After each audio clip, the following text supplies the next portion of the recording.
political ambition must also be met by the real economy. And as high-level champion and president of IUCN, I'm pleased to also announce a number of significant progress, including the Oceans Breakthrough. Through the Oceans Breakthrough, we are aligning initiatives across the globe. Between governments and non-state actors, we are working to protect 30% of our oceans. We are working to also make the oceans also support renewable energy with an installation of more than 350 gigawatts of offshore power. We are also working with industries to green ports and shipping and investing in aquaculture. And with that, I'm pleased to announce a significant philanthropic injection in the support of oceans by Bloomberg Philanthropy, Builder Vision, and OceanKind, infusing $250 million in ocean conservation. I thank you all for your incredible leadership.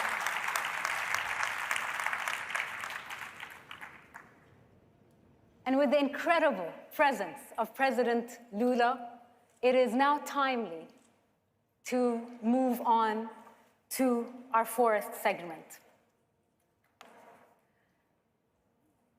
Reversing deforestation is fundamental. It is fundamental in delivering 30% of emission reductions needed to achieve the goals of Paris.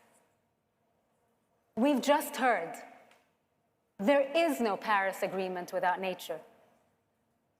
But finance needs to meet the political will of forest-rich countries. Our next panel on ambition, on action, on accountability for forests is about to begin. And through this panel, we will demonstrate the value of nature-based solutions. We will demonstrate that not only is it feasible, but it is actually happening.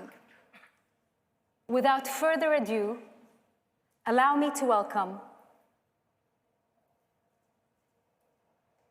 Vice President Jagdeo of Guyana,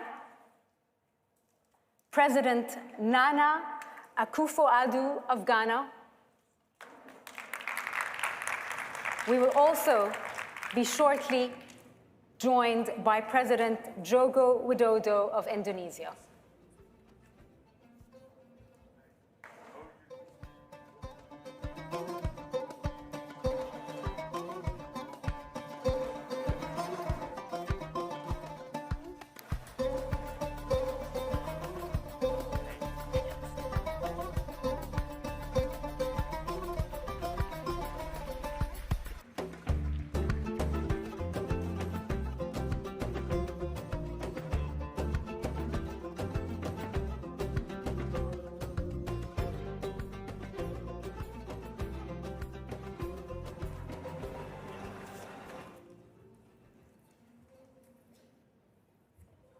Mr. Vice President of Guyana, Guyana's low-carbon development strategy is a world-leading example of how to integrate nature, climate, and development. Please tell us, share with us, how the strategy goes into play, whatever you prefer, sir.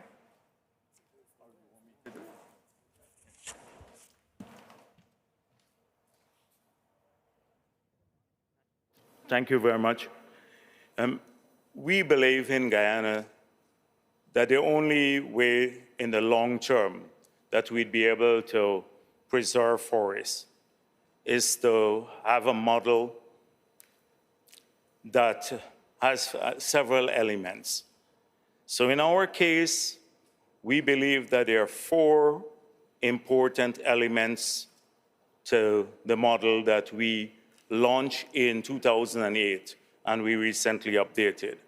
First of all, forests have to be integrated into a national development strategy. Secondly, the solution has to be a jurisdictional scale solution. Thirdly, indigenous people and those who live in the forest have to be part of the solution. Then we believe that you have to have strong forest legislation and robust enforcement of that legislation. And the next element is, which is a critical one, that you have to identify a revenue stream to outcompete alternate use of the forest. Without these key elements, we believe that forests cannot be preserved in the long term, either through philanthropy or just goodwill or declarations. So in Guyana's case, we've been able to keep our forests intact. 86% of the country is covered with forests. We have one of the lowest deforestation rates in the world. We have recently been able to have our entire forest certified at the jurisdictional scale through the Architecture for REDD+ transaction. It's the only forest in the world that has a jurisdictional scale certification. We've been able to get certified credits, and we've sold 30% of those credits for $750 million at a minimum. And I say at a minimum because if there is an upside, the credits are traded in secondary markets, or there is any movement in a global market, then we would share 60% of the upside of any increase in prices. So if we were to sell the remaining 70% of our credits at the same price at which we sold the credits that we recently sold, the 30%, we will raise over the next 10 years at a minimum $2.5 billion to come into our country, $2.5 billion US dollars. Now, considering that our forest is bigger than England and Scotland, but tiny compared to Ghana and the Congo and Brazil and many other countries in the world. So it just gives you an idea as to what scale of financing you will have to raise to outcompete alternate use. So whilst we hear about pledges of $10 million and $50 million, et cetera, from public sources, it is not at scale enough to outcompete alternate use. Now, many countries can choose their own model, and we believe that part of the model building is to take the best practice from every country. But in this case, we have chosen the market because we don't believe there are enough public funds available, given the lack of the world has not come up, particularly the developed countries. They have not met their pledge on the $100 billion. They have not financed loss and damage at scale. So we don't think there would be enough public funds to preserve forests and outcompete alternate use. We have chosen the market. We have produced high-quality carbon on the market, and this could be done if we just set ourselves some global standards. So Guyana has done this. We are now utilizing this money. 15% goes directly to our indigenous communities. We have now 500 projects in 242 villages being implemented, indigenous villages. The 85% remaining of the potential $2.5 billion will fund adaptation measures. So it is integrated. This is what we're doing in Guyana, and we believe that is the scale that is necessary to preserve forests, not pledges and philanthropy, et cetera. And sometimes we don't see that happening globally. So this is all I'm going to say now. Thank you very much.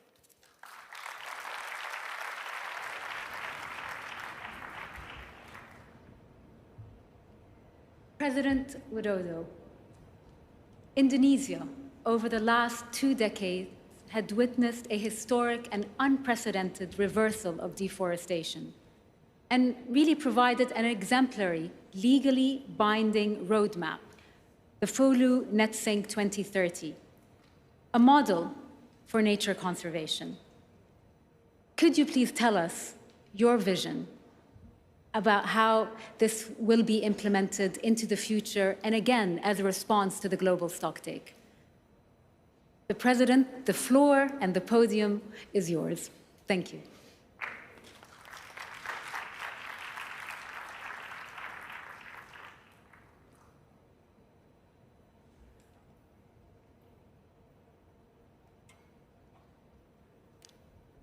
Excellency leaders, at COP26 in Glasgow, I stated that Indonesia will achieve net carbon sink in the forestry and land sectors by 2030. The forestry sector was selected because 34% of villages in Indonesia are located at border or forest areas, and millions of Indonesians depend on the forestry sectors. To meet these targets, we have taken systematic and innovative steps. We have combined economic and social considerations and developed partnership with communities in the field of sustainable forest management. Since 2019, we have applied a permanent moratorium on forest clearing, covering around 66 million hectares of primary forests and peatlands. We have also rehabilitated 3 million hectares of degraded land and 3 million hectares of peatlands. Now, we are beginning to feel the result. Indonesia's deforestation rate has decreased by 75%, the lowest in the last 20 years. Next year, we are targeting rehabilitation 600,000 hectares of mangrove lands. Excellencies, forests and land must be part of our climate action, especially through the following three perspectives. First, the mobilization of developing countries' support in order to be able to manage forests and land in a sustainable manner, where much support must be country-driven, based on the real needs of forest-owning countries. We appreciate the UAE's support in building the Mohammed bin Zayed International Mangrove Research Center in Indonesia. Second, trade barriers are not effort to tackle climate change. The two can advance side by side, and it is important to build trust and collaboration between the global north and the global south. Also encourage the sustainable development of developing countries. Third, continuing to promote collaboration. Indonesia has initiated trilateral forestry cooperation between Indonesia, Brazil, and the Democratic Republic of Congo, and we are also ready to share our experience and knowledge in the forest and land management. Let us manage forests that are pro-environment, pro-development, and people-centered. Thank you. Thank you, Mr. President. And now I turn to you, and the podium is there. Mr. President, President of Ghana, the podium is yours.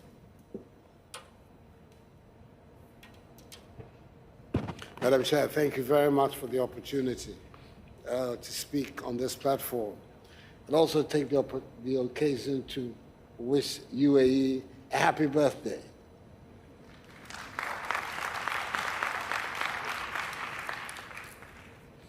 As the Norwegian Prime Minister said quite rightly, Ghana is both an ocean economy and a forest economy.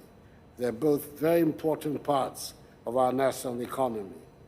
And I want to use this platform to announce to you the ambitious vision we have for a resilient Ghana.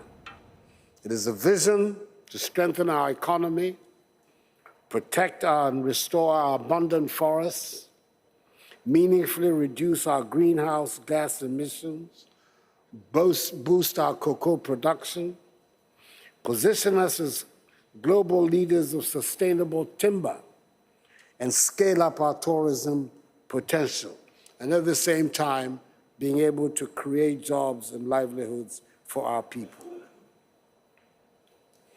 We came together in Sharm el-Sheikh to launch the Forest and Climate Leaders Partnership, jointly recognizing that the time to accelerate action to halt and reverse forest loss was long overdue.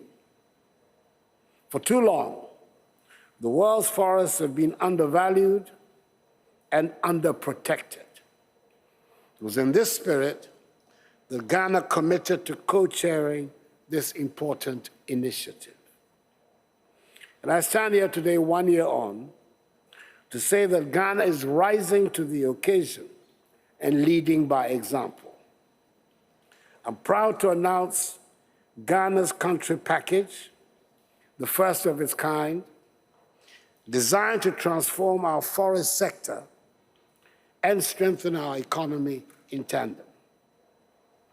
We can't do this alone, and to deliver coordinated, strengthened action towards resilient Ghana, Ghana and her international partners, and I mean by that, refer for the time being to Canada, the Republic of Singapore, the United Arab Emirates, the United States of America, Degas Limited, the Forest Data Partnership, FSD Africa, Gen Zero, the Leaf Coalition, the Omahine Bean Company, Southbridge Investments, and the World Resource Institute are announcing a package of initial programs, partnerships, and investments across 4 action areas.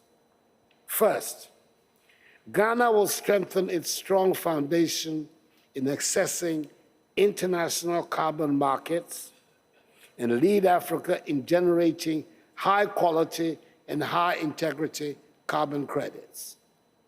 I'm delighted to announce that Ghana has signed an agreement with the Leaf Coalition for the sale of up to 5 million tons of credit of high-quality forest carbon credits to public and private sector buyers for the sum of $50 million United States dollars.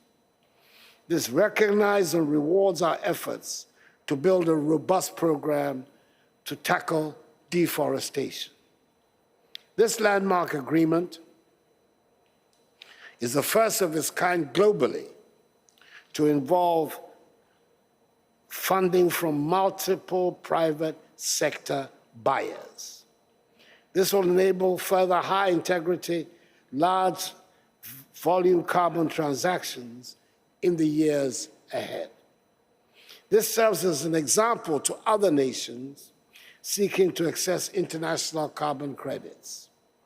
And it can hopefully trigger a rising tide that will lift all the boats. Ghana wants to work with other countries to build a strong global carbon market that benefits all of us.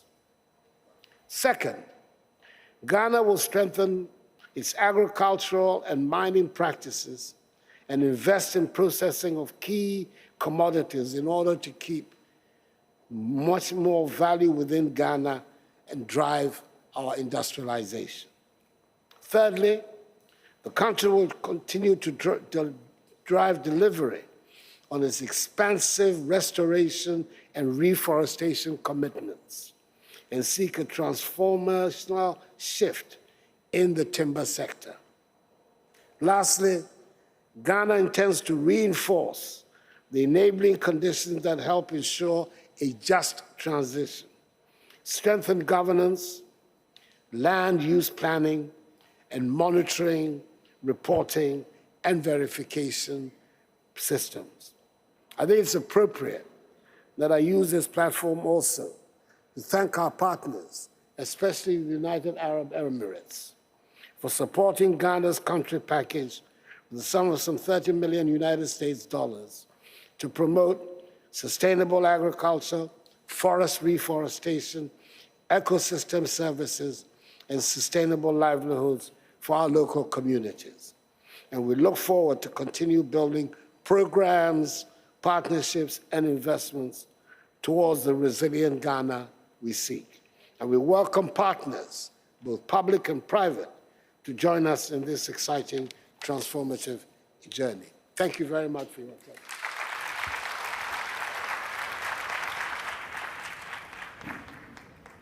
Thank you, Excellencies, for this world tour of force of political action and resource mobilization. I'd like to take a moment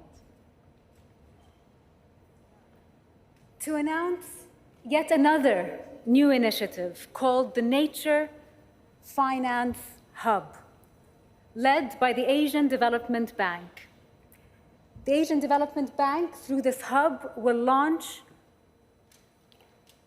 a catalytic commitment of $1 billion towards nature-based solutions.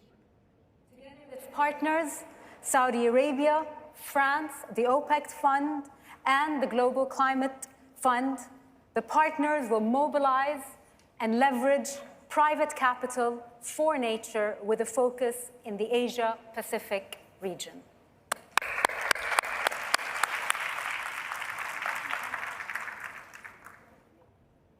And I'm incredibly pleased and also honored to say that my country, on its National Day, will also be happy to partner and join by announcing a grant finance of $100 million, with the first tranche being supported, as the President of Ghana said, towards Ghana and forest conservation.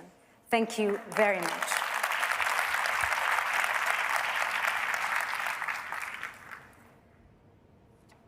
To conclude our segment today, and to really inaugurate our journey towards COP30, allow me to introduce a great leader. A leader who has been at the forefront of both nature and people. A leader who has defied deforestation, not once, but twice in the last 20 years. And through his vision of the Amazon, of the bioeconomy, united the world. Please join me in welcoming President Lula da Silva of Brazil.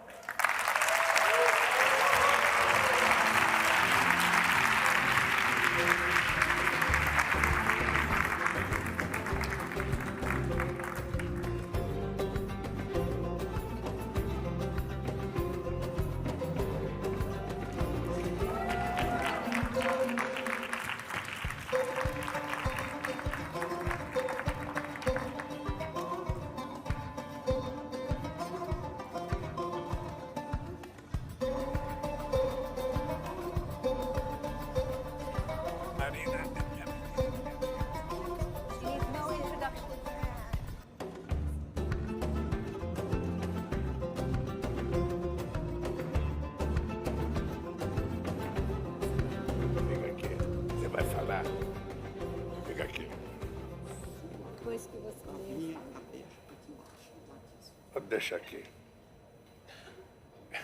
Bem, eu não tenho uma nominata. Então, eu não vou citar nomes aqui. Eu só quero cumprimentar os presidentes que representam os países com floresta, representar as autoridades dos Emirados Árabes, que estão promovendo essa COP extraordinária e dizer para vocês que eu vou pedir para quebrar do protocolo. Aqui está tudo muito arrumado, tudo muito burocrático. Ou seja, todo mundo só tem 3 minutos para falar e há muito cuidado. E eu, embora seja o presidente do Brasil, não vou falar sobre floresta, porque eu acho que esse encontro de hoje é uma reunião sem precedente na história das COPs. Nós precisamos muita coisa, 28 edições da COP, 28 edições, para que pela primeira vez a floresta viesse falar por si só. E eu não poderia utilizar a palavra sobre a floresta se eu tenho no meu governo uma pessoa da floresta. A Marina nasceu na floresta. Se alfabetizou aos 16 anos.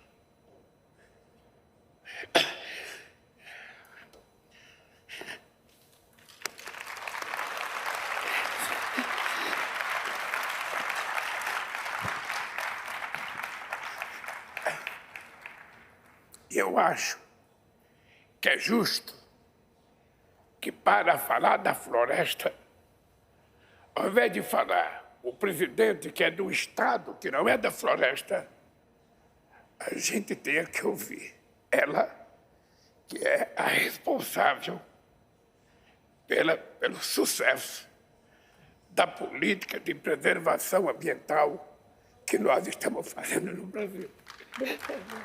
A Marina tem um discurso por escrito aqui, que ela pode ler. Mas eu acho que você deveria falar com o seu coração sobre a floresta, porque o encontro de hoje é inédito. É a primeira vez que a floresta vem falar por si. É a primeira vez que nós estamos dizendo: não basta evitar desmatamento, é preciso cuidar da floresta, cuidar das pessoas que moram na floresta e cuidar da biodiversidade da floresta. Isso custa muito dinheiro e os países ricos têm que ajudar a pagar essa conta. É isso que nós queremos nessa COP e por isso eu vou ficar aqui para ouvir a Marina falar. Obrigada, presidente. Obrigada.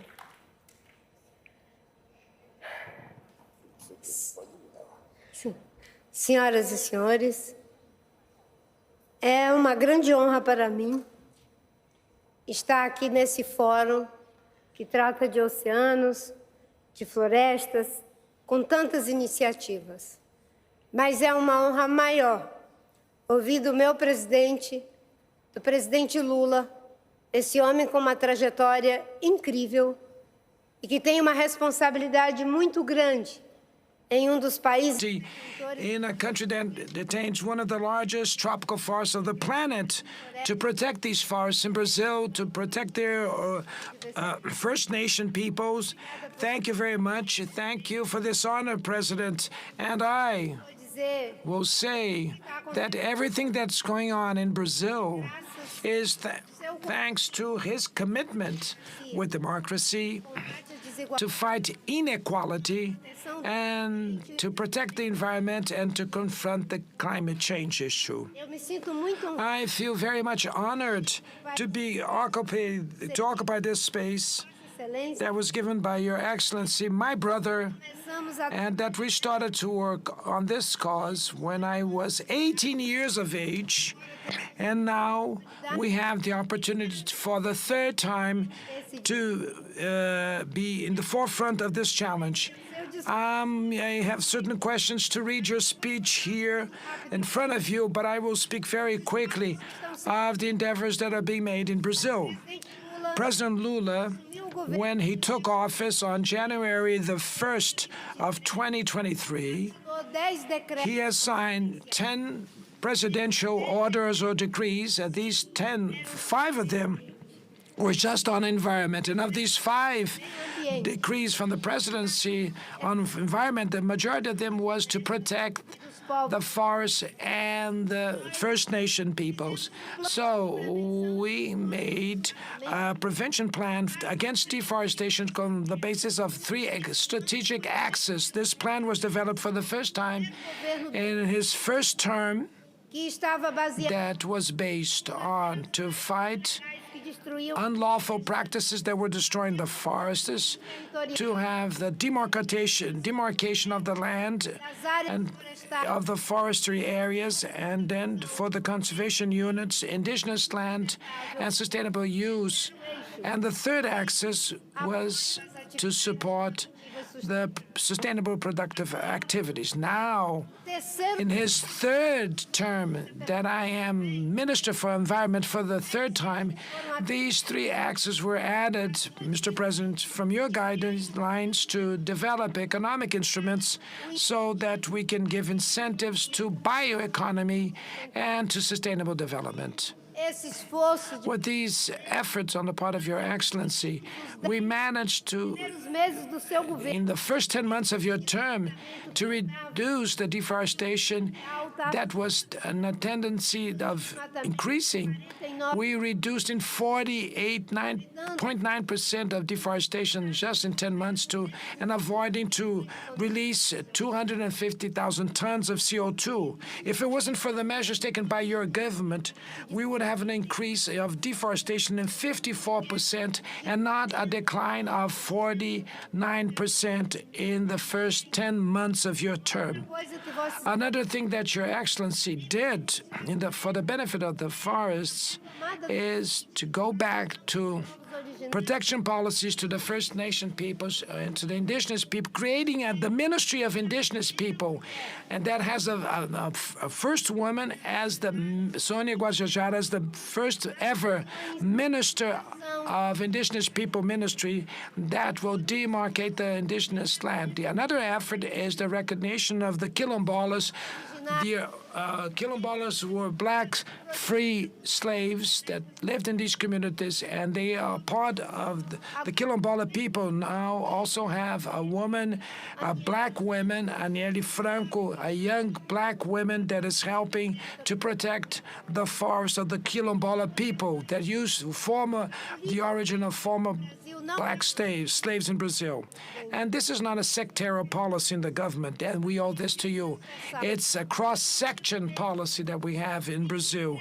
We have 23 cabinet ministries working on the environmental agenda, 19 ministries making this effort to fight deforestation, following policies, different policies in many areas. And last but not the least, Your Excellency has in the finance minister, the economy minister, he is the coordinator of the ecological transition program. That is to say, your guidelines to protect the forests is more than it's just command and control. It's a guideline for sustainable development in its 4 dimensions. In the first dimension, the environmental dimension; second, the social dimension; third, the economic dimension; and fourth, the cultural dimension.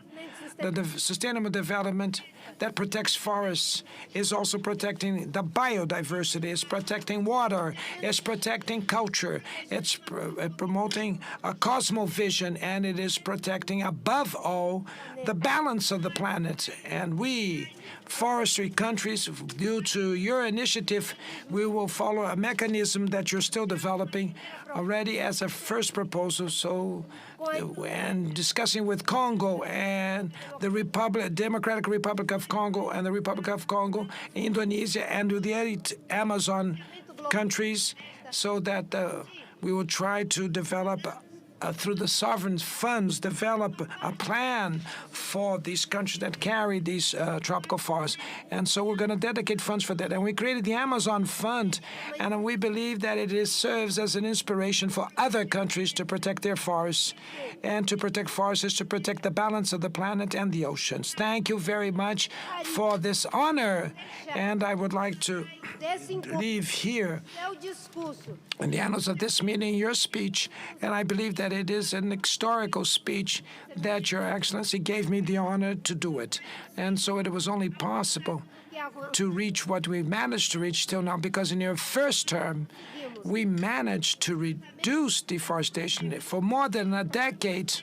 From 83%, we avoided to release 5 billion tons of CO2 to the atmosphere, and we were responsible to create 80% of the protected areas from 2003 to 2008 that were created around the world. This is the commitment with forests. It's not a government only. It's companies have to be responsible, accountable, and civil society and science. And we work with all these pillars because to protect forests is not only government action, it's an action of all humanity. Thank you very much, all of you, for this opportunity.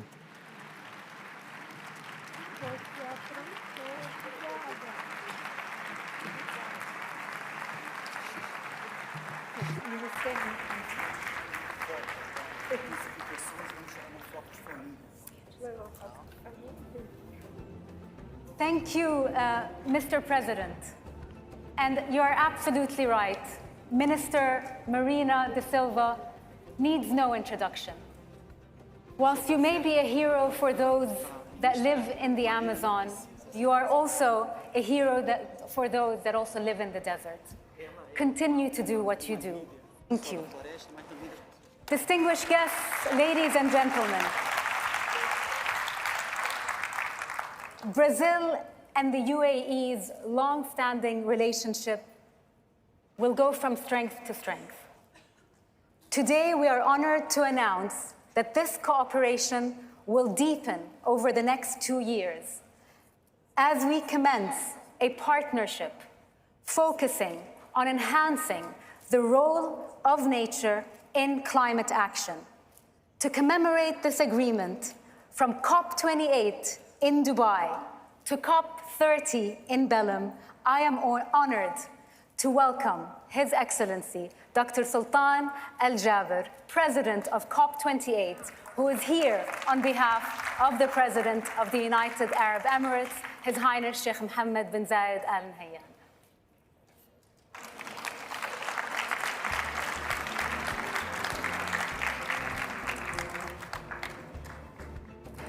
Please, Excellencies, from today's panel, please join us on the stage for a commemorative photo for this historic agreement on ensuring that climate and nature cannot be tackled independently. Please, members of the panel, please join us. President Joko.